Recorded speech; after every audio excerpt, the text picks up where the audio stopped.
فلما صبر انتقمنا منه فأغرقناهم أجمعين فجعلناهم سلفا ومثلا للآخرين ولما ضرب مريم مثلا إذا قومك منه يصدون وقالوا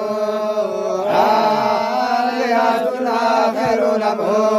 ما ضربوا لك إلا جدلا بل هم قوم خصمون إن هو إلا عبد أنعمنا عليه وجعلناه مثلا لبني إسرائيل